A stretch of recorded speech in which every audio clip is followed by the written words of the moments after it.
Bismillahirrahmanirrahim. Assalamualaikum warahmatullahi wabarakatuh.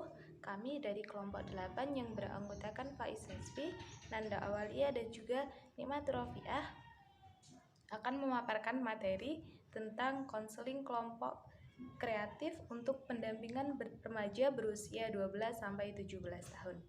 Seperti yang kita ketahui, remaja saat ini lebih cepat mengalami kedewasaan dan juga kematangan karena nutrisi yang terpenuhi dengan baik dan juga kemudahan untuk mendapatkan informasi.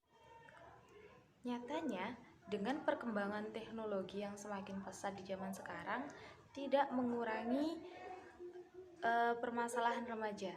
Akan tetapi, dengan perkembangan teknologi yang semakin pesat, permasalahan remaja ini semakin meningkat baik secara kualitas maupun kuantitas.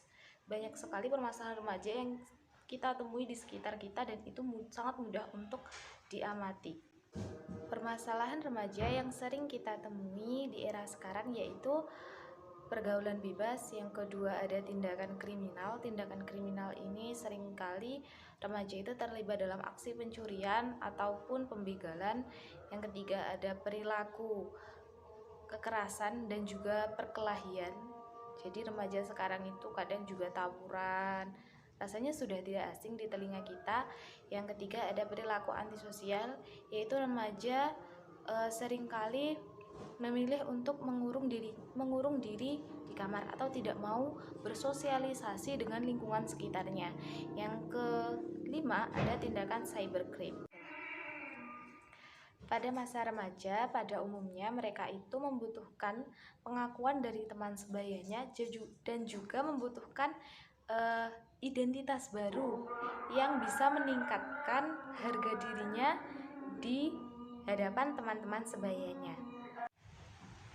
Maka dari itu perlu dibentuk kelompok konseling kreatif untuk pendampingan remaja khususnya berusia 12-17 tahun yang diharapkan dapat meminimalisir atau membantu remaja untuk keluar dari permasalahannya, khususnya permasalahan remaja. Layanan konseling kelompok remaja memiliki 4 fungsi, yaitu yang pertama ada fungsi pemahaman.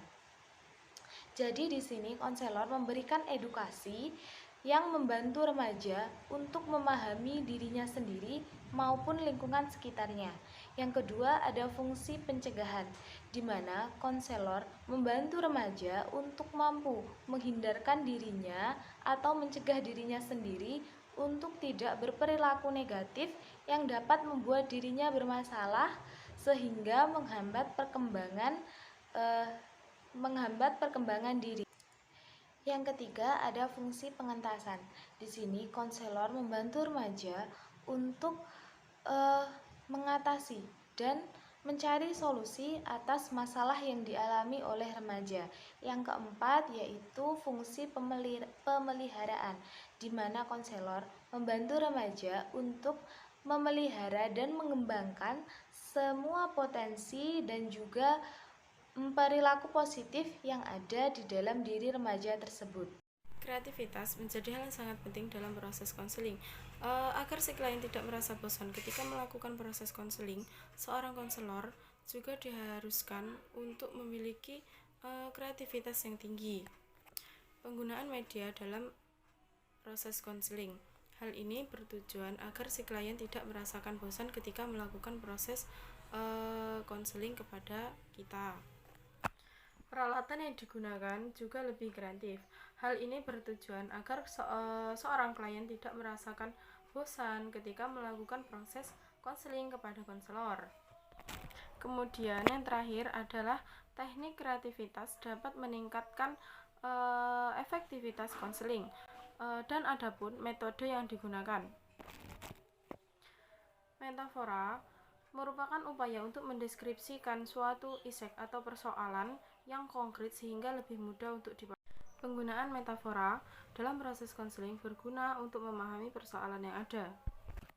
Membangun komunikasi antara konselor dan remaja agar lebih mudah dipahami. Komunikasi yang baik antara klien dan konselor sangatlah penting karena hal ini bertujuan agar si klien merasa lebih nyaman ketika melakukan proses konseling.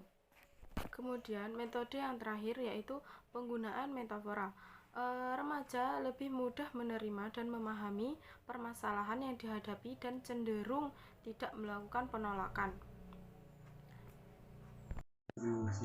B. Metode ceramah. Teknik pemberian informasi tidak asing lagi bagi kita karena sering juga disebut dengan metode ceramah, yaitu pemberian penjelasan oleh seorang pembicara kepada sekelompok pendengar. Bisa juga diberikan secara tertulis, misal pada papan bimbingan, majalah sekolah, rekaman selebaran, video, dan film.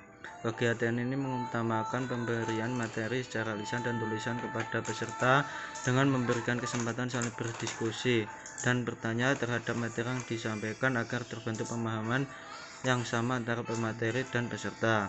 Yang C yaitu role play, suatu bentuk permainan yang dirancang sedemikian rupa yang disusun dalam suatu skenario untuk memberi kesempatan kepada peserta melakukan suatu peran tertentu sehingga memperoleh pengalaman yang tidak simbolik semata. Di dalam role play, peserta dituntut mampu menghayati suatu peran tertentu, mencoba dan merasakan menjadi seorang tertentu dalam suatu proses, sehingga dapat lebih memahami prosesnya dan memiliki gambaran aplikasinya. Dalam kegiatan role play, peserta ditempatkan pada situasi menjadi konselor dan konseli untuk mendapatkan pengalaman baru dan nyata tentang proses konseling sebaya.